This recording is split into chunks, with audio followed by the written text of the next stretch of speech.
तारे तारे कितने नील गगन पे तारे, मेरी उम्र हो इतने साल जितने नील गगन पे तारे। तारे तारे कितने नील गगन पे तारे।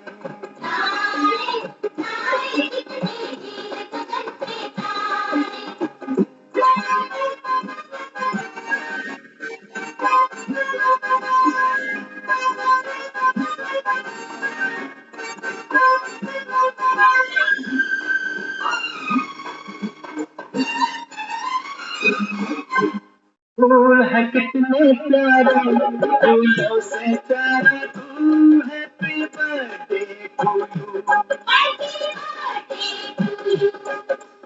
लोग है कितने न्यारे, लोगों से न्यारा तू, happy birthday to you.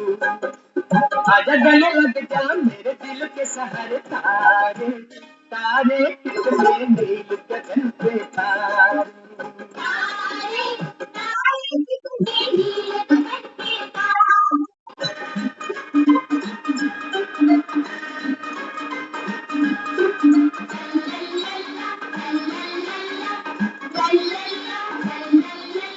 La La La La La La La La La La.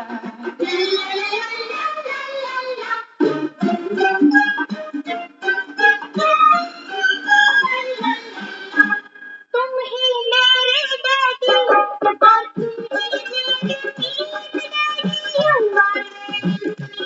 Uncle you are daddy. Mummy से सीखा है मैंने ये नया गीत, यू आर डैडी। आजा गले लग जा पापा मेरे प्यारे प्यारे। तारे तारे कितने नील गगन पे तारे। तारे तारे कितने नील गगन पे तारे।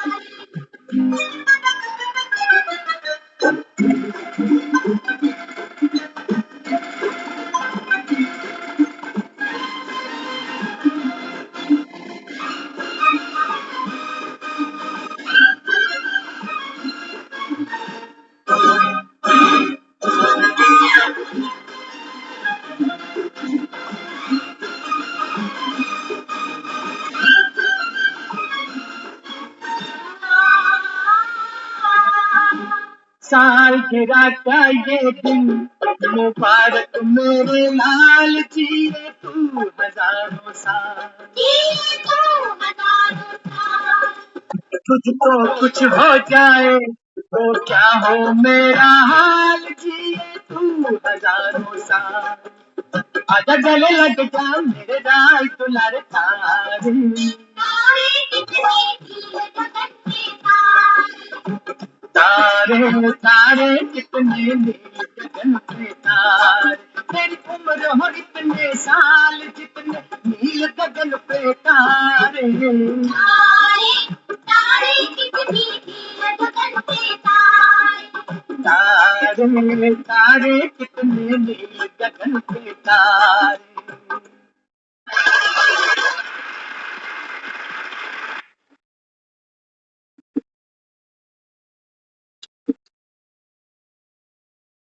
ओम शांति। ओम शांति की बहन। ओम शांति।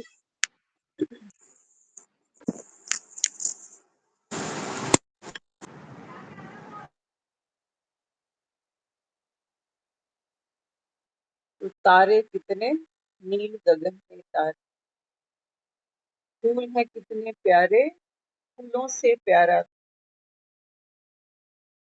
हम सब बच्चे। बाबा कहते हैं बच्चे आत्मा होकर बैठो। इस क्लास में बाबा कहता है जब आते हो आत्मा होकर बैठो, तब भरपूर होगे। हम कई लोगों से मिलते हैं, बाबा कहता है भक्ति मार्ग और ज्ञान मार्ग में तो जमीन और आसमान जितना अंतर है। लेकिन बहुत लोग हमको आज भी मिलते हैं जो बाबा को जान गए हैं कि परमात्मा इस समय सृष्टि पर नव सृष्टि की रचना कर रहा है गुप्त।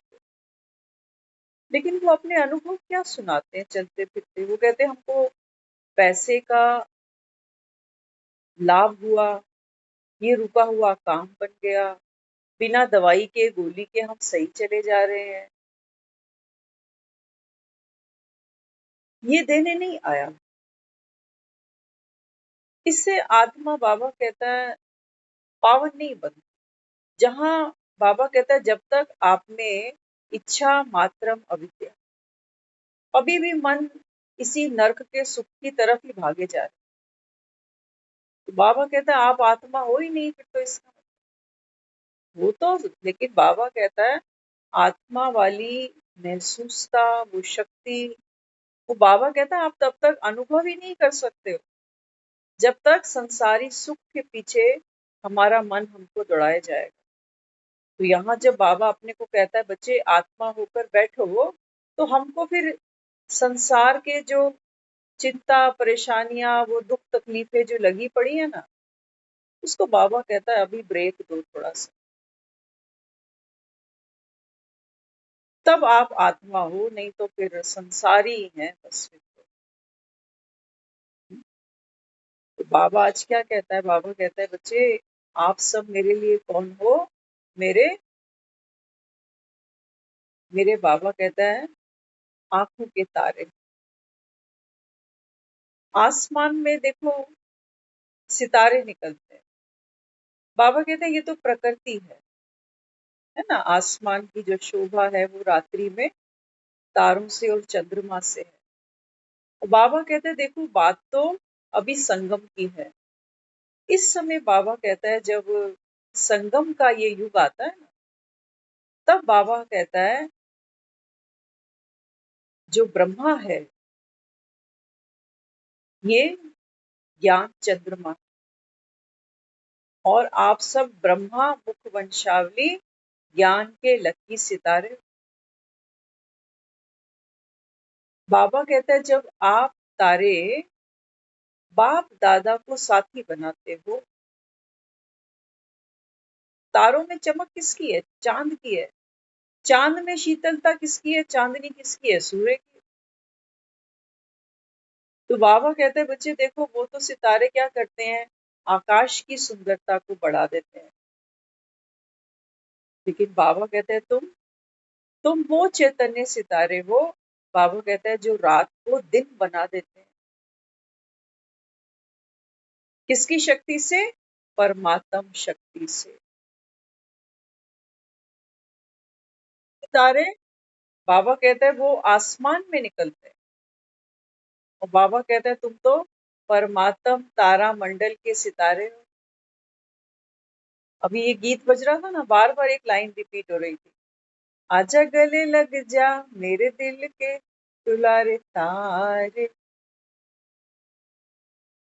तो बाबा और हम बच्चे, बाबा कहते हैं हमारा मिलन कैसा है? फिजिकल तो है नहीं, फिजिकल नहीं है जहां बाप और बेटे गले मिल जाए। बाबा बाबा कहते हैं मुझसे मिलने के लिए क्या करना पड़ेगा? मेरे समान बनना पड़ेगा।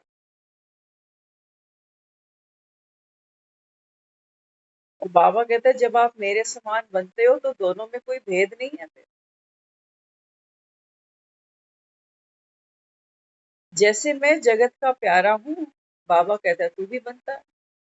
तभी तो देवी देवताओं के देखो, ये लोग भक्ति करते हैं, जाते वैष्णो देवी है, मानते बाबा को।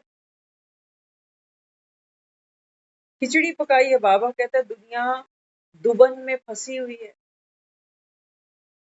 एक तो सबसे बड़ी दलदल है ये हमारी अपनी देह, इससे हम बाहर ही नहीं आ पाते। कभी हंसी आती है अपने ऊपर ही कि हम ज्ञान भी सुनते हैं और हमारा सारा दिन इसी के कारोबार में जाता है।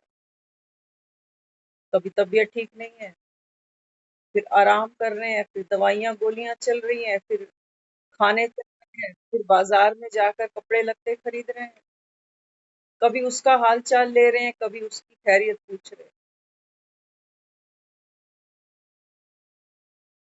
तो बाबा तो आज मुरली में बहुत कुछ समझा रहा है।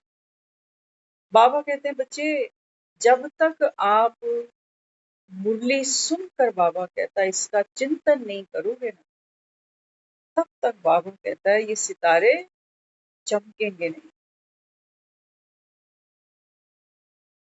हर सितारे में अपनी अपनी चमक है, आसमान में देखो तो अपनी अपनी विशेषता है। बाबा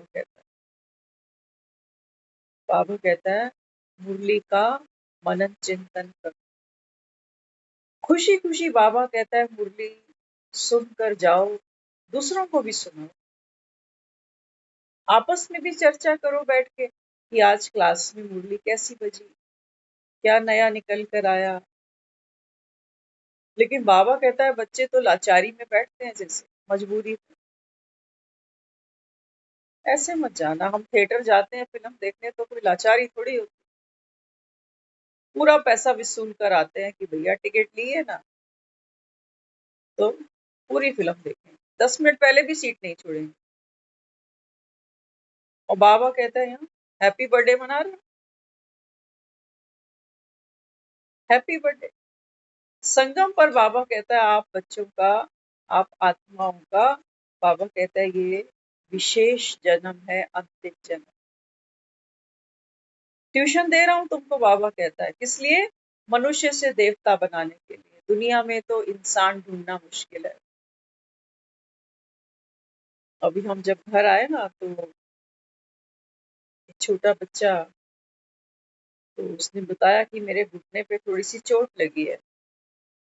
पूछा कैसे लग गई, तो उसने बताया कि जब मैं नीचे उतरी तो रास्ते में एक केले का छिलका पड़ा था, मेरा उस पे पाँव फिसल गया, फिर वो आंटी उसने कोई मेरे को ट्यूब लगा दी और मैं रो रही हूँ। मैं उस केले के छिलके को खूब मारूंगी। छोटा सा बच्चा, मैं उस केले के छिलके को खूब मारूंगी। तो हमने कहा केले का छिलका तो आप फेंकते हो, आप भी फेंकते हो।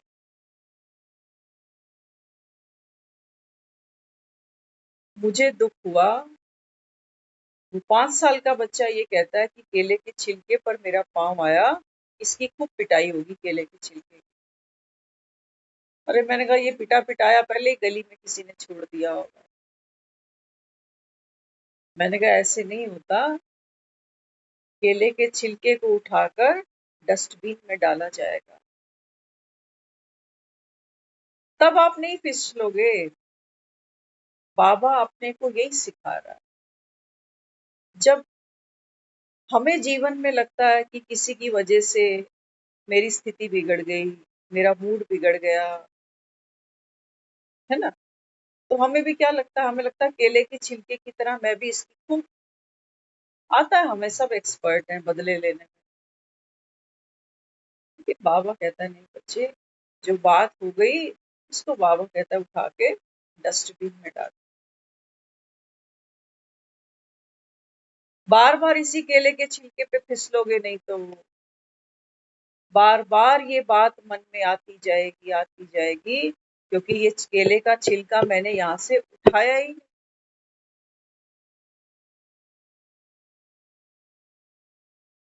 तो इसलिए बाबा अपने को क्या कहता, ये दुनिया बाबा कहता है कब्रिस्तान है। क्यों कहता है कब्रिस्तान? बाबा कहते हैं बच्चे, सबके पांव कब्र में लटके पड़े। तो बाबा किसकी बात करता है? तन की बात करता है। तन के भी ऊपर अगर और गहरे चलो तो बाबा हमारी स्थिति की बात करता है कि स्थिति देखो सबकी कब्रों में लटकी पड़ी, सबकी। थोड़ी देर पहले हम आईसीयू में गए थे किसी को विजिट करने के लिए, तो ऑब्वियस सी बात है, कोई एक पेशेंट तो वहां नहीं होता, बहुत से होते हैं। जब हमने वहाँ तो कोई एक बुजुर्ग थी, उनके साथ 2 लोग उनके फैमिली मेंबर्स वहाँ खड़े थे। तो हमारे कानों में आवाज़ जा रही थी उस समय की, जो बोलता है उस समय फैमिली मेंबर। फिर आज ट्यूसडे था ना, तो उन्होंने फिर क्या कहा, बजरंग बली, जय सिया राम, जय सिया राम। मैंने कहा बाबा, तेरे बच्चों के बिना किसी की गति होती भी नहीं। शक्लें तो अपनी दिखाने जाते हैं हम कि हम आपको बहुत प्यार करते हैं, जल्दी से ठीक हो जाओ।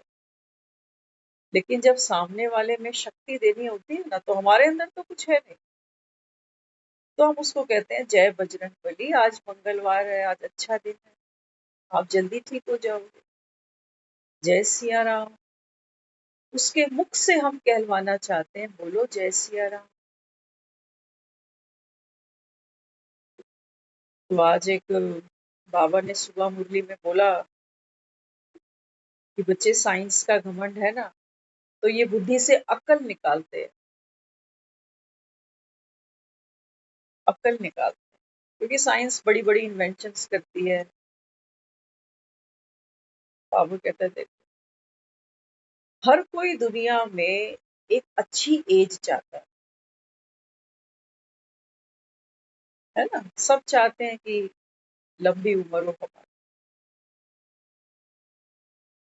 तो बाबा कहते हैं बच्चे, लंबी उम्र हो, साइंस तो यही कोशिश कर रही है कि कैसे आदमी को और जिलाया जाए। बड़े बड़े ऐसे ऑपरेशन करते हैं, कैसे ना कैसे करके आदमी चलो जी जाए। लेकिन जो लोग जी रहे हैं, इनको देखो ना बाहर, किसी को आप देखोगे, कोई मोहल्ले में लोग आपस में झगड़े कर रहे हैं, पार्कों में जाके देखो, लोग पत्ते खेल रहे हैं, कहीं चोरियां हो रही हैं, कोई बच्चे आपस में लड़ रहे हैं, कहीं लेडीज आपस में झगड़े कर रही हैं, घरों में बर्तन बज रहे हैं। तो किसी ने बड़ी सुंदर इस चीज के ऊपर कल्पना करी, मंथन करा कि एक तरफ लोग लंबी उम्र चाहते हैं, और जब पूछो कैसे हो, तो कहते हैं कि काट रहे हैं। अरे जब काटनी थी तो इतनी मुसीबत क्यों उठाई? इतना पैसा लगा के इलाज कराते हो, एक एक बेड का आईसीयू में लोग 5-5, 10-10 हजार रुपया दे रहा है एक दिन का।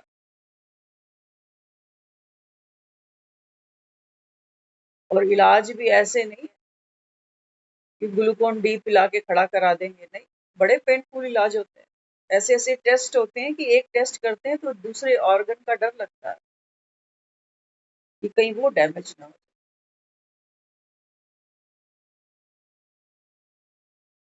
तो आज जब हम ये सुबह मुरली पढ़ रहे थे, तो एक बहुत प्यारी चीज, क्योंकि हमने फिल्में भी और जो टीवी पर सीरियल्स आते थे महाभारत, ये हमने बहुत डीपली इसको एनालाइज किया है, बहुत पहले, कई साल पहले। आज जब हम आईसीयू से वापस आ रहे थे ना, तो आज उसको, उसकी वैल्यू हमको समझ में आई। आपके साथ हम शेयर करेंगे जरूर। ऐसा एक दृष्टांत दिखाया है शास्त्रों के अंदर। यादव कुल, माना जो श्री कृष्ण का कुल दिखाया है, उसको श्राप मिलता है दुर्वासा ऋषि से कि यादव कुल वंशियों का विनाश हो जाएगा। तो उसके पीछे एक छोटा सा ये प्रसंग दिखाते हैं कि ये जो श्री कृष्ण है, इनके पोते पड़पोतरे ऐसे एक जंगल में जब जाते हैं, तो हंसी वश जो ऋषि वहां बैठा है उससे मजाक करते हैं, कहते हैं देखते हैं ये कितना सच्चा है। तो वो पेट के ऊपर ऐसे एक साड़ी लपेट लेते हैं और जाकर पूछते हैं, बताइए कि ये जो गर्भवती महिला है, इससे पुत्र का जन्म होगा या पुत्री का जन्म होगा? तो दुर्वासा ऋषि को दिखाया है वहां पर कि क्रोध आ गया उन्हें, और उन्होंने कहा कि तुम मुझसे यहाँ मजाक करने के लिए आए, जाओ मैं तुमको श्राप देता हूँ कि इस गर्भ से एक मूसल निकलेगा और उस मूसल से सारे यदुकुल का विनाश हो जाएगा। ये हमने बहुत साल पहले प्रसंग पढ़ा, टीवी में भी हमने देखा, सीरियल में। तो जब वो बच्चे जाते हैं वापस अपने द्वारका में, तो दिखाया है सभा के बीच में श्री कृष्ण बैठे हैं और वो आकर बताते हैं कि आज हमसे बहुत बड़ा अपराध हो गया, हमारे कुल को आज अभिशाप मिला है कि इस मूसल की वजह से ये सारा कुल विनाश होगा। तो वो वहां पर बड़े बड़े विद्वान हैं सभा में जो इसके ऊपर सोचते हैं कि कुछ ना कुछ करके, मुसलमाना एक लोहे का ऐसा कुछ समझ लो आप, उस गर्भ से जैसे कील समाज समझ लो, तो लोहे का जैसे वो कील था। तो बड़े बड़े जो वहां बैठे थे समझदार होशियार, उन्होंने बोला कि भाई ठीक है, दुर्वासा ऋषि का श्राप है, फिर तो सकता नहीं, लेकिन हाँ हम उपाय करते हैं, ऐसा करो इस कील का पाउडर बना दो और इसको समंदर में फेंक, तो हो सकता है यदुकुल वंशियों का विनाश ना हो। तो श्री कृष्ण को उस समय मुस्कुराते हुए दिखाया है। आज ये मुस्कुराहट हमने अपने अंदर महसूस करी, नहीं तो आप देखना हम चलते कहाँ हैं और बात कहाँ पे कहाँ जाती है, पता नहीं बाबा क्या सुनाता है। हम अब लोग अपनी लाइफ में ऐसी बहुत सी चीजें करते हैं, जैसे हम किसी को कहते हैं कि मैं फलाने को आज हॉस्पिटल देखने जा रहा हूँ, कहते हैं मैं इसको हॉस्पिटल देख कर आता हूँ। किसी का बच्चा होता है, हम कहते हैं मैं उसके बच्चे को देख आता हूँ, बच्चा हुआ उसका। किसी के घर नई नवेली बहू आती है, कहते हैं मैं जाकर देख आऊं, मुंह दिखाई दे आऊं। तो बहुत सी ऐसी जगह है जहां हम देखने जाते, देखने तो हम बहुत बार गए, बहुत कुछ देखने गए, किसी का मकान देखने गए, किसी की दुकान देखने गए, किसी की नई गाड़ी देखने गए, देखने तो हम बहुत कुछ जाते, लेकिन बाबा ने इतनी प्यारी टचिंग कराई। बाबा कहते बच्चे तू क्या देखने गया, बीमार को देखने गया ना, तो क्या देखा तू। अक्सर हम लोग यही चर्चा करते हैं, हाय बेचारे की हालत बड़ी खराब है, बड़ा कमजोर हो गया है, चल भी नहीं पाता अब तो, उठा के उसको बिठाना चलाना, कपड़े भी उसको कोई और पहना जाता है, बेचारा बड़ा तंग हो रहा है। हम ये देख कर आते, किसी का बच्चा देखने जाएंगे, कहेंगे बच्चा बड़ा गोल मटोल है, बड़ा सुंदर है, बड़ा क्यूट है। किसी का मकान देख कर आते, तो जो चीज जैसी हमको दिखाई देती है हम वैसी देख कर आ जाते। बाबा अपने को यहाँ क्या दे रहा है, बाबा कहते हैं बच्चे बीमार को तो दुनिया देख रही, बीमार खुद भी अपने आप को देख रहा है, डॉक्टर भी देख रहा है, नर्सें भी देख रही हैं, सब देख रहे हैं उसको। लेकिन तेरा देखने जाने का मतलब क्या था, किसको देखा तूने, शरीर को देख कर आया, शव को देखा तू। बाबा कहता है ये तो यात्रा है शरीर की, बाबा कहता है ये सतो रजो तमो, ये डाउनफॉल में आएगा। क्या यहाँ हम कृष्ण की तरह मुस्कुराने का मतलब समझ लेना, नहीं तो ज्ञान भी कई बार हम ऐसे उठाते, जैसे कई लोग कहते ना अंडा तो खा लो, पीला वाला नहीं खाना, सफेद वाला हिस्सा खा ले, ऐसे ज्ञान मत उठाना। मुस्कुराने का मतलब ये नहीं, मुस्कुराना मत, ये जो सिचुएशन आई, भले ही मेरे साथ या किसी और के साथ, मैंने इसको सहज स्वीकार किया। कृष्ण को पता है कि अब तो मेरे कुल का भी विनाश होगा। वो अंदर से डर नहीं रहा कि मेरे भी निकल पड़ेंगे। मेरे बच्चे, मेरे पोते, मेरे दोते, मुस्कुरा रहा है ये। अरे कहाँ से पावर ले आया। हमारे तो बच्चों को, पोतों दोतों को कोई कुछ कह के देखे, चिढ़ में कोई एक नाम ही रख दे तो हम तो वहीं खड़े हो जाते। हमारे बच्चे को अगर कोई मोटू बोल जाए तो कहेंगे तेरे बाप के घर से खा रहा है क्या।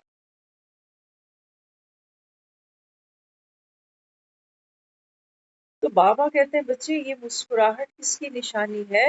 ये निशानी है ब्राह्मण नॉलेज फुल आत्मा। इस समय बाबा कहता है आपको एक कृष्ण नहीं है सिर्फ। आज बाबा ने कहा है मुरली, रोज ही कहता है बस। ये बाबा कहता है बच्चे मैं तो गडरिया बनता हूँ, रोज कहता हूँ शेर आया, तुम मानते ही नहीं। तुम देखते हो दूसरों के लिए शेर आया मौत का, मेरे लिए नहीं आया, मैं तो ठीक खड़ा हूँ अभी। मौत से किसकी यारी है? आज तेरी कल मेरी भी बारी। तो बाबा अपने को कहता, बाबा कहता है देखो ये सारी दुनिया ना, ये बाबा कहता है ये विनाश होगी। बिल्ले लड़ेंगे आपस में, बिल्ले लड़ रहे हैं, घर में सास बहुएं लड़ रही हैं, भाई भाई लड़ रहे हैं, पॉलिटिशियंस लड़ रहे हैं, धर्म गुरु लड़ रहे हैं। बाबा कहते हैं बच्चे बिल्ले लड़ेंगे, लड़ेंगे, लेकिन बाबा कहता है इनको मिलना कुछ असली मक्खन। बाबा कहता है तुम खा लेना। माँ बच्चे के आगे थाली रख सकती है, ले बेटा खाना खा ले। इसको चबाने का काम औलाद को खुद करना पड़ेगा। बाबा कहते हैं बच्चे तुम मेरे वो लकी सितारे हो जिनकी चमक से बाबा कहता है कलयुग की रात दूर हो जाएगी, सतयुग का सवेरा चढ़ जाएगा। लेकिन बाबा कहता है बच्चे तुमको मेहनत करनी पड़ेगी। अमृत वेले उठो बाबा, समय कम रह गया है। ये देह का भान है। बाबा कहता है जब तुम कहते हो कि मेरी तबीयत ठीक अलाउ नहीं करती है सुबह 4 बजे उठना, सोचो अगर कोई हमें 4 बजे आकर, 4 बजे लाइट चली जाए, कल 2 बार लाइट चली गई, क्या करोगे? एसी बंद हो जाते हैं, पंखे बंद हो जाते हैं, कूलर बंद हो जाते हैं। एसी बंद होते ही आंख खुल जाती है कि अरे लाइट चली, नहीं उठते, नहीं उठते। प्रेशर बन जाए, पेट खराब हो, सोए रहोगे तब भी उठोगे। कोई इमरजेंसी में कोई फोन आ जाए, कहीं भागना पड़ जाए, बच्चे ने 4 बजे घर ही पहुंचना है फ्लाइट से, सोते रहोगे। आग लग जाए घर में, सोते रहोगे। बाबा कहता है नहीं। सोए सोए बाबा कहता है तुमको 63 जन्म बीत गए। ये वही कड़ा संस्कार है जो आज तुमको कहता है कि मेरी तबीयत अलाउ नहीं करती।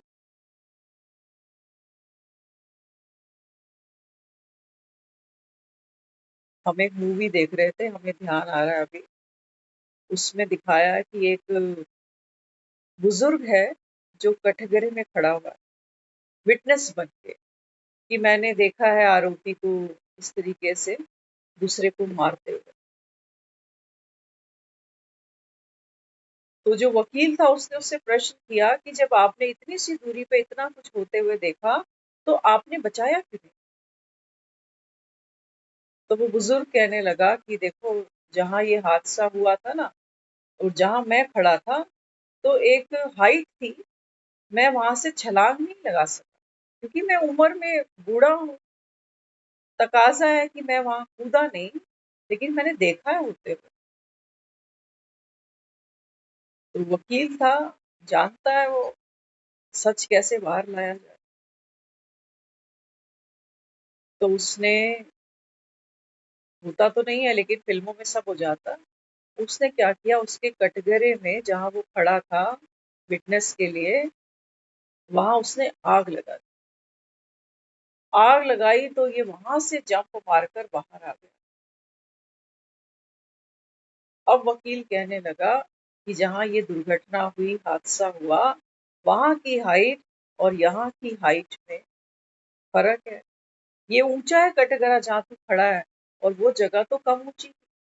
जब तू यहाँ छलांग लगा सका तो वहां क्यों नहीं लगा सका? झूठ बोल रहा।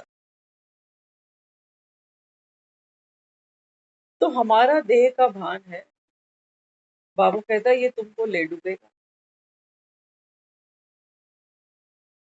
ये ले डूबेगा। हम रोज यहाँ मुरली सुनते हैं।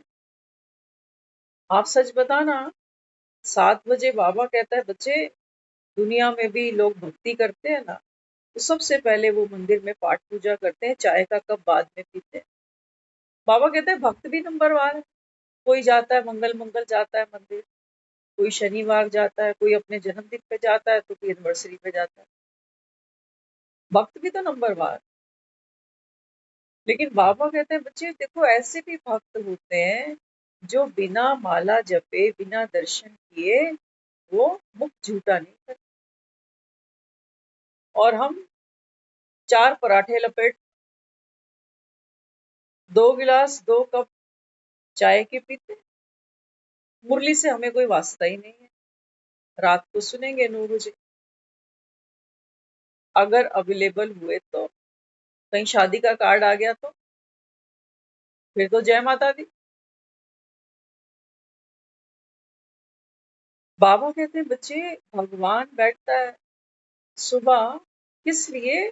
बाबा कहता है आप बच्चों के लिए मैं टोली लेकर आता। आज बाबा ने बहुत सुंदर एक एग्जाम्पल दिया।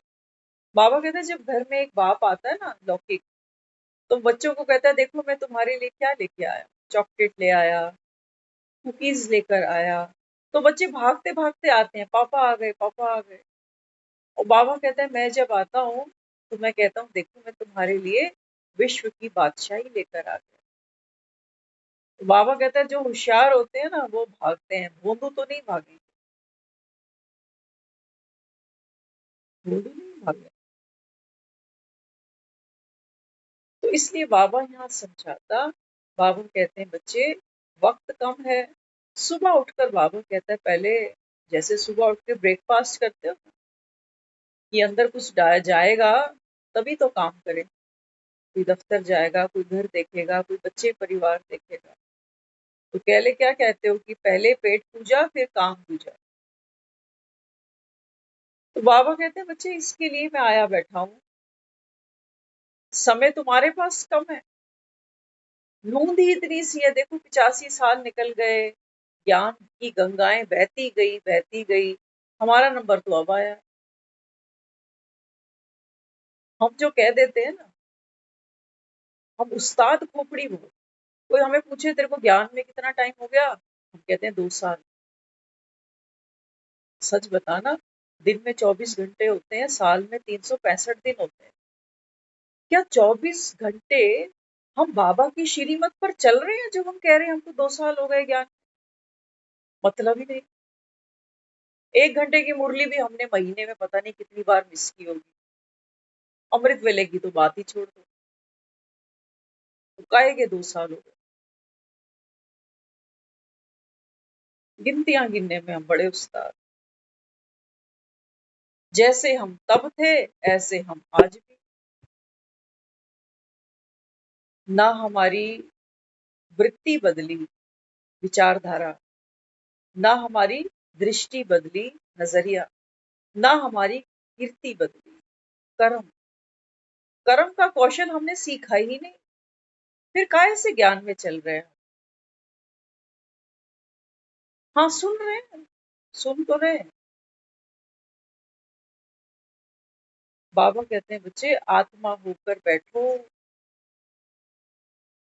सच कहना, यहाँ मुरली तो सुनते हैं, काम भी करती जाती है आत्मा, क्योंकि कर्म के बंधन भी है ना।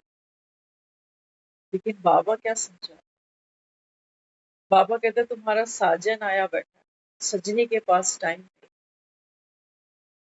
यदि मुझे काम बहुत करना है। इसीलिए वृंदावन में जो निधिवन देखते हो ना, वहां सिर्फ गोपियों की एंट्री है उसके साथ। गीत सुना है ना, एक दिना भोले भंडारी बन के ब्रिज की नारी वृंदावन आ गए। बाबा कहते हैं बच्चे, तुमको यहाँ नारी बनकर ही प्रवेश मिलेगा, देह के भान में यहाँ तुम नहीं आ सकते हो। यहाँ बाबा कहता है आप सब आत्माएं एक पिता के बच्चे हो। हम बैठते हैं इस नजरिए से,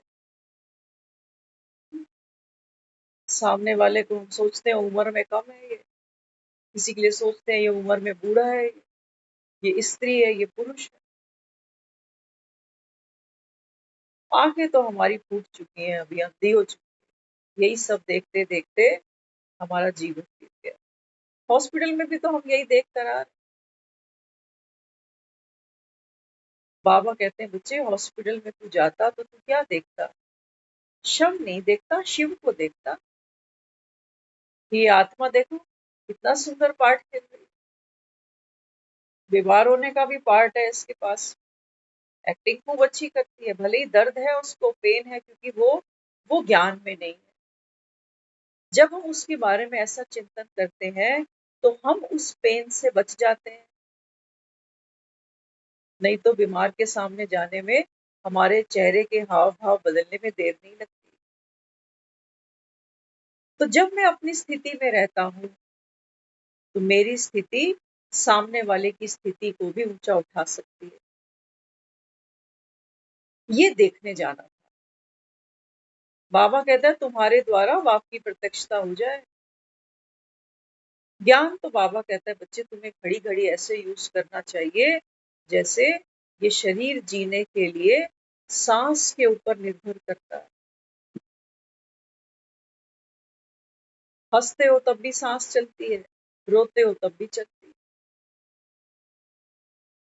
सो जाते हो तब भी चलती है, खाते हो तब भी चलती है, निरंतर। ऐसे बाबा कहता है बच्चे, आत्मा ऐसे निरंतर तुमको, बाबा कहता है स्मृति में रहता है, आत्मस्मरण निरंतर, सोते जागते खाते पीते।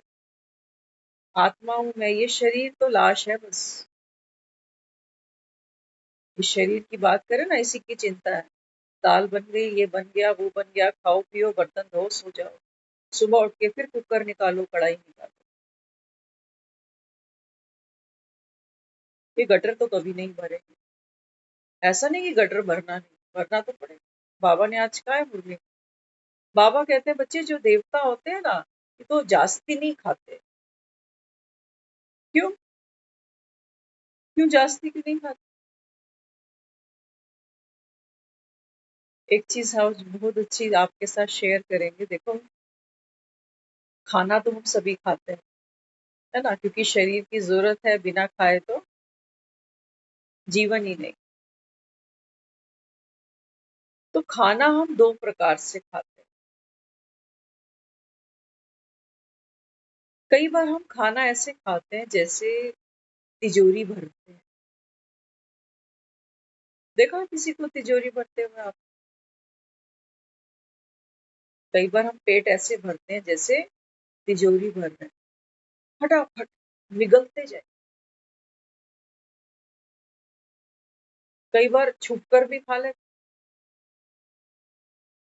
बच्चों को देखा करो, बच्चे टॉफियां ले आएंगे ना, तो घर आने से पहले पहले दो तो रास्ते में ही हजम हो जाएंगी, ताकि वो भाई बहन लड़े नहीं आपस में। कहेंगे देख अब तो 6 बची है ना, 3 तेरी 3 मेरी, 2 वो पहले ही खाया, उसने किसी को बताया। आइसक्रीम ले लो, तो छोटे बच्चों में तो ये चीजें बहुत दिखाई देती। और माफ करना, छोटे क्या, हम भी छोटे ही हैं इन चीजों में। शादियों में जाते हैं, वो अपनी थाली एक बार देखा तो करो, थाली देखा करो। वो गुलाब जामुन में पनीर की सब्जी मिक्स हो गई क्योंकि जगह कम है ना, प्लॉट छोटा है, बहुत छोटा सा प्लॉट है, ये प्लेट का साइज। इसी में मीठा है, इसी में रोटी है, वो दही बल्ला भी इसी में छोड़ दिया लाके। वो रोटी पानी पानी हो गई बेचारी। और हम जो खा रहे हैं ऐसे खाते हैं जैसे तिजोरी भर गई है। चबाने की तो बात ही नहीं, कटक लिया फटाफट। आत्मा भोजन नहीं करती, मोस्ट इम्पोर्टेंट। भोजन कौन करता है? जब हम खाना खाते हैं तो मुख चबाता, फूड पाइप से भोजन पेट में जाता है, और जब वहाँ वो पच जाता है खाना, तो जो वेस्ट है वो बाहर निकल जाता है, और जो जिससे हम ब्लड बनाते हैं वो हमारे पूरे शरीर को सप्लाई चली जाती है। लेकिन करेले बन जाए घर में तो हम कहते हैं आज मेरा खाना, रोटी मत बनाना मेरी, मुझे भूख नहीं। सामने वाला समझता है ना करेले बने इसलिए इसको भूख ही नहीं है, नहीं खाएगा ये रोटी आज, करेले। रस कौन ले रही है? रस लेने वाली है आत्मा। जब आत्मा रस लेती है तो शरीर को भोजन का लाभ नहीं मिलना, क्योंकि तिजोरी भर रहे हैं। जब हम खाना खाते हैं तो एक ऐसा भी खाना खाया जाता है जो सामने वाला कहता है मैं स्वाद नहीं देखता हूँ, नमक कम है या ये कट कर दिया। चबा के खाऊंगा तो शरीर को शक्ति मिलेगी। तो कई लोग स्वाद पे मरते हैं, कई लोग पोषण पे मरते हैं। अब बाबा अपने को जो कहता है बच्चे देह का बांध छोड़ो, आत्मा होकर बैठो, तो ये कोई रट्टे मारने की बात नहीं है कि आत्मा होकर बैठो। आत्मा, बाबा कहते हैं बच्चे देह का भान है ना, चेक तो करो। बाबा कहता है अपने आप को चेक करो कि आत्मा रस लेती है भोजन में, कि आज तो ये खाने का बड़ा मन है, आज तो कुछ भी हो जाए, आज तो वहां जाकर ये चीज वहां की बड़ी पॉपुलर है, ये खानी है, खानी। आत्मा रस ले रही है, इसको कहते हैं आसक्ति। आत्मा ऐसा नहीं कि सिर्फ भोजन में ही रस ले रही है, ये रस ही आत्मा की गुलामी बनती है, आत्मा इनकी गुलाम बनती है। बाबा जो अपने को बार बार कहता है देह का भान भूलो, हम किसी का कपड़ा देखाएंगे कहेंगे फलानी का सूट बड़ा अच्छा, ऑनलाइन मंगवाया है, पूछियो जरा कौन सी साइट से, मैं भी मंगवाया। आत्मा रस ले रही। आपने अक्सर देखा होगा कोई चीज दूसरों को पहने देखते हैं तो बड़ा मन करता है, और खुद पहनते हैं तो कहते हैं बात नहीं करते। मकान देख लिया किसी का तो मन में आ गया कि भाई इस इस लोकेलिटी में, इस कॉलोनी में तो मुझे भी आना है। किसी का हेयर स्टाइल देख लिया, कहाँ से कटिंग कराई। आत्मा सिर्फ वस्तुओं में रस नहीं ले रही, आत्मा तो इतनी गुलाम बन चुकी है आज कि इन छोटी छोटी चीजों पर भी हम अटक जाते हैं। और इंसानों की तो बात अलग है, बाबा जो कहता है ना देहधारियों में ममत्व तोड़ दो। और हम तो एक गुलाब जामुन में रस नहीं छोड़ पा रहे, और जिनको जिनके लिए पल पल जिए मरे हैं, सींच सींच कर इनको हमने जवान कर दिया, इनसे ममत्व गिर जाएगा। मासी का घर है। इसलिए बाबा कहता है बच्चे बहुत कठिन है, ज्ञान स्नान बाबा कहता है। तभी लोग कहते हैं ना बाथरूम में गए और पैर फिसल। बाबा कहते हैं बच्चे यहाँ पर गज स्नान मत करना। ये सुनते तो जा रहे हैं, बात तो सच्ची ही है, भगवान सही कह रहा है कि हाँ, मृत्यु तो देखो आएगी। थोड़ी देर का वैराग आया, हाथी बाहर गया, फिर से अपने ऊपर धूल डाल ली, विकारों की, देहभान की, फिर से रस लेने लग गई आत्मा। बाबा कहते हैं बच्चे तुम नर्क कैसे छोड़ोगे, आत्मा गुलाम बनी पड़ी है। खाना जरूरी है, खाने की मनाही नहीं है, लेकिन रस,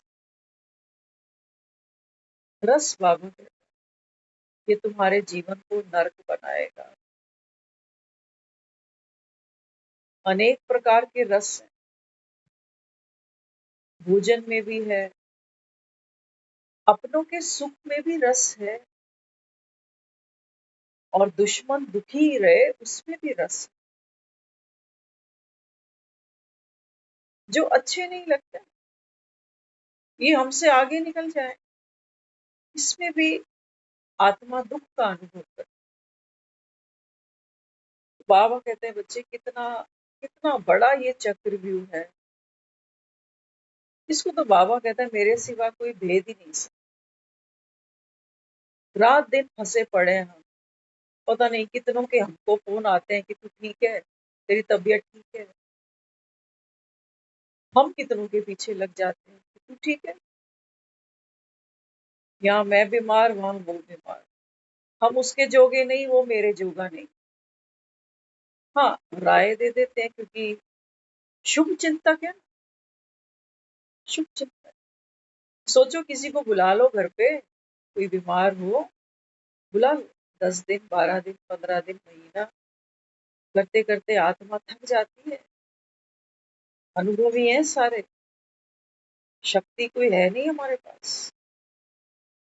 हम कहते हैं भाई अब हमसे हो नहीं पा रहा, बोले कैसे इसको, ये भी बेशरम बनकर जैसे महीना ही पूरा होने को आ रहा है।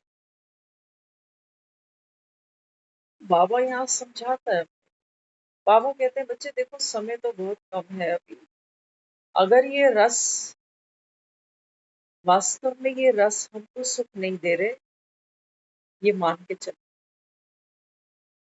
अभी हम थोड़ी देर पहले किसी से बात कर रहे थे, तो वो कह रहे हैं हमको कि डॉक्टर ने कुछ दवाइयां भी दी हैं और कुछ इंस्ट्रक्शन भी दी है कि खाने पीने में ये परहेज करनी है। फिर मेरा एक भाई है वो भी कह रहा कि बहन मुझे भी ऐसे ही जीना पड़ रहा है, खाने में स्वाद ही नहीं। तो बाबा जो हमको दे रहा है ना, बाबा ने एक मुरली में कहा भी था, बाबा कहते तुम्हारे डॉक्टर भी कहते हैं कि कम खाओ, गम खाओ। सुना है आपने ये लाइन? हमने बहुत बार सुनी है, लेकिन हमें इसका मतलब नहीं पता था। कम खाना तो पता है कि कम खाना ठीक है, लेकिन गम कैसे खाएं, गम कैसे? बाबा यहाँ समझाता है, बाबा कहते हैं बच्चे जो देवी देवता होते हैं ना, वो जास्ती भोजन नहीं करते। क्यों? क्योंकि बाबा कहते हैं वो आत्मा अंदर से इतनी भरपूर है। आपने देखा होगा वो लंगर कभी बंटता है या कोई भंडारा होता है, तो वो झुग्गी झोपड़ियों के बच्चे होते हैं ना, वो एकदम धावा बोल देते हैं वहां जाके। तो पता चलता है कि कौन सी पैदाइश है। और एक अच्छी फैमिली का होगा तो उसको तो जाने में भी हेजिटेशन होती है कि मुझे शर्म आती है। हम खुद एक समय था हम शादियों में जाते थे, जब वहाँ लोग कहते थे चलो डिनर शुरू हो गया है, हमें बहुत शर्म आती थी वहाँ प्लेट उठाने। लोग कहेंगे यहाँ खाने के लिए आया है, बड़ा वो हेजिटेट होकर हम वो प्लेट को उठाते थे। भूख लग रही होती थी अंदर, ये भी पता है कि शादी में जाएंगे तो खाएंगे, लेकिन वो प्लेट उठाना हमारे लिए बहुत बड़ी बात। और आज प्रैक्टिकल बन गए, आज जहाँ जाते हैं कहते हैं खाना शुरू करा दो, हमें जल्दी निकलना। समय समय की बात है। तो बाबा अपने को क्या समझाना है? बाबा कहते हैं बच्चे आप आत्मा, आत्मा जीव आत्मा इस तत्व में बैठिए, योग से बाबा कहते हैं चाहो तो अपनी आयु बढ़ा लो। आज बाबा कह रहा है योग से आयु बढ़ा सकते हो। किसकी किसकी आयु? किससे बात कर रहा है बाबा? आत्मा से कर आत्मा से कर।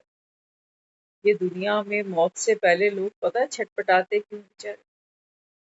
आज तो हम फिर से देख कर आईसीयू में जो नजारा था वहाँ।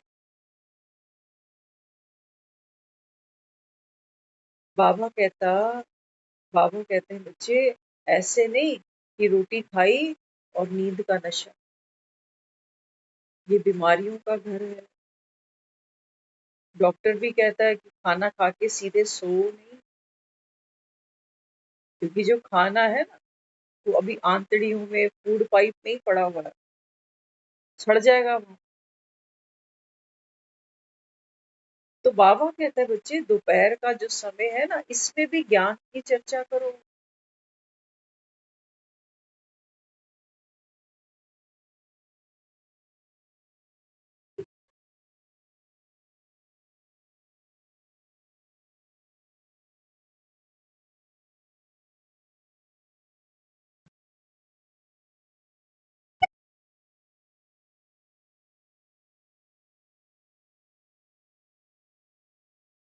तो बाबा कहता है जो डॉक्टर्स रिकमेंड करते हैं लाइट खाना, लाइट होकर सोना और सारा दिन अपनी लाइटनेस को बढ़ाते रहना। तो बाहर से तो लोग ये देख लेते हैं कि हम ऑयल कम खाएंगे, चीनी मसाले कम लेंगे, स्पाइसेस कम ले लेंगे, लेकिन बाबा कहता है मैं तुम्हें यही कह रहा हूँ आत्मा की आयु। आत्मा भी बाबा कहता है सारे थोड़ी 84 का पाठ खेले, लेकिन हाँ अभी बाबा कहता है आपके पास ऑप्शन है इफ यू वांट टू, है ना? तो बाबा कहते हैं बच्चे क्या करो, ज्यादा मीठा नहीं खाओ। मीठा क्या है हमारे लिए? आत्मिक भान है। बाबा कहता है ये मोह है ना तुम्हारा, ये बाबा कहता है ये मिठास, ये बाबा कहता है तुझे डायबिटिक बनाएगा, दुख पाएगा। बॉडी के लिए ग्लूकोज जरूरी है, चेक करते हैं ना ग्लाइकोमीटर से। बॉडी के लिए ग्लूकोज होना जरूरी है, लेकिन एक रेंज में। एक रेंज। चाय बनाते हो, एक रेंज है। एक कप चाय में कितनी चाय चीनी डालो? कोई 2 पिएगा, कोई 3। ऐसा तो नहीं कि एक कप चाय पीनी है तो एक पाव हम उसमें चीनी डालें। नहीं बाबा कहते हैं।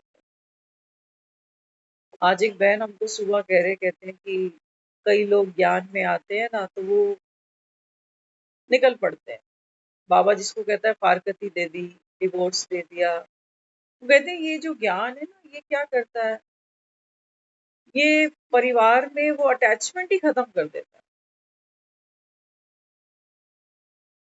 अलगाव आ जाता है। वो कहता है सबसे बुद्धि का योग तोड़ो, बस एक मुझे याद करो।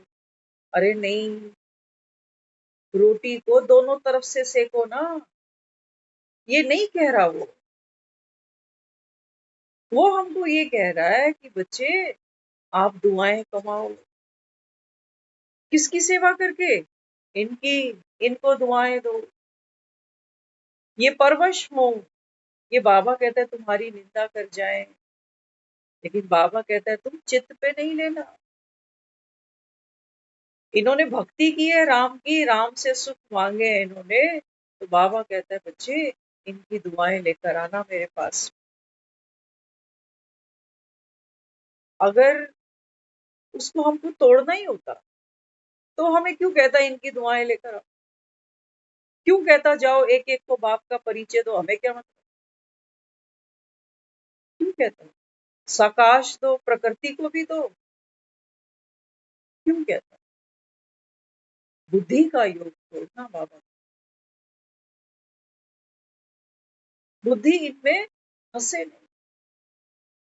जैसे एक डॉक्टर है, जो एक हॉस्पिटल का बड़ा अच्छे लेवल का डॉक्टर होता है, उसके अंडर में सारे कॉम्प्लिकेटेड केसेस दे देते हैं। अब अगर ये डॉक्टर ये सोचने बैठ जाए कि इन सबका जीवन दाता मैं हूँ। और वाकई ये बात एक हद तक ठीक भी है। तो क्या इस डॉक्टर का इन पेशेंट के साथ अटैचमेंट है? ये सुबह घर से जब निकलता है तो प्रॉपर ब्रेकफास्ट नहीं करता, इमरजेंसी कॉल आई हुई है, जल्दी पहुंचो, ऑपरेशन है। ये रात को फोन नहीं बंद करता।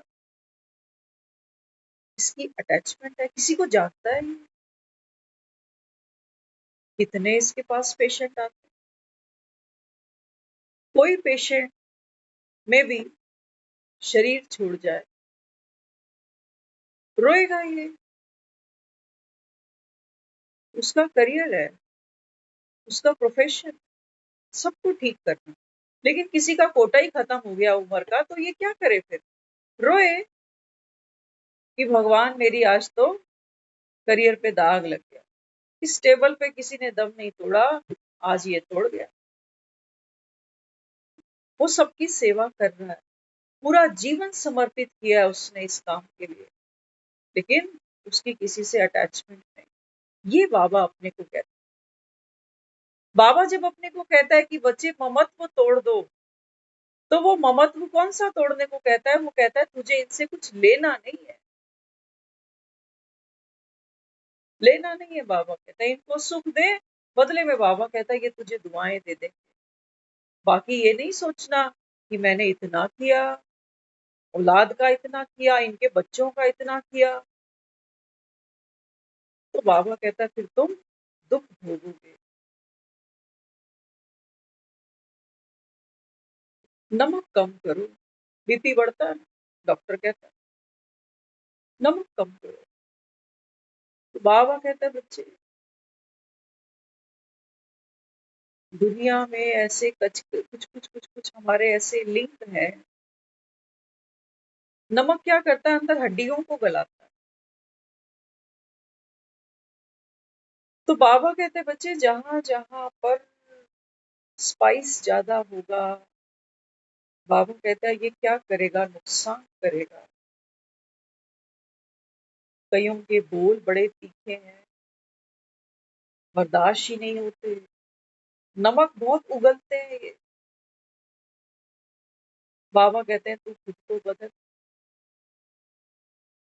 संग का रंग, बाबा कहते हैं ये तो तेरे हाथ में है, लोगों को बदलना तेरे हाथ में नहीं है, लेकिन किनके संग में बैठना है, बाबा कहता है ये तेरे हाथ में है। कहते हैं हमें फीका भोजन तो अच्छा ही नहीं लगता। बाबा कह रहे हैं, डॉक्टर कह रहा है तेरे अगर जिंदा रहना है तो ये सब कर ले, आयु बढ़ जाएगी तेरी। तो जो समझते हैं जीवन की वैल्यू, वो तो बेचारे नमक, चीनी, तेल सबको हाथ जोड़ देते हैं। ये अंतरात्मा की शक्ति है, सबके पास एक जैसी नहीं है। कुछ लोग सुबह कहेंगे हम करेले खा लेंगे, शाम को कहेंगे सूजी का हलवा बनाओ। सबकी इनर वैल्यूज, सबकी इनर पावर एक जैसी नहीं है। तभी बाबा कहता है तुम बच्चे नंबरवार बन जाओ। बाबा कहते हैं जैसे खाने का ध्यान रखते हो ना, ऐसे ही बाबा कहते हैं बच्चे, आत्मा भी सारा दिन में किससे क्या क्या ले रही है। हो सकता है हम किसी से फिजिकली नहीं मिल रहे, लेकिन उसकी बातों का ही चिंतन चल रहा है। मेरी बुद्धि की लाइन इंगेज्ड है किसी और के साथ, इसको तोड़ो बाबा, इसको तोड़ो। ये बाबा कहता आत्मा को बिल्कुल खाली कर देती है, क्योंकि इस समय हर एक आत्मा, बाबा कहता है बच्चे, पतित है, बीमार है, दुखी है, अशांत है। और हम देख लेना, या तो फोन पे लगे होते हैं इनके साथ, या फिर हमारा मन इनके पीछे पीछे पीछे पीछे चलता जाता है, चलता जाता है, चलता जाता है। हमने कब्र में मिट्टी डाली ही नहीं। लोग कहते हैं ना, चल पुरानी बात है, मिट्टी डाल, गड़े मुर्दे मत उखाड़। और हम हमें जब कोई मिल जाता है हम सबसे पहले वहां गड़ा मुद्दा ही उखाड़ते हैं कि आजा जरा, मैं खुद दुखी हो रहा हूँ बदबू सूंघ सूंघ के, आजा तू भी ले ले।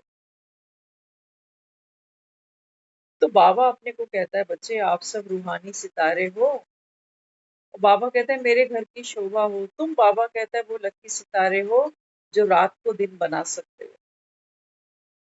हर आत्मा बाबा कहता है इस कलयुग के अंदर अपना अपना कर्म भोग ही रही है। शक्ति भी खर्च होती जा रही है, बच कुछ नहीं रहा पल्ले।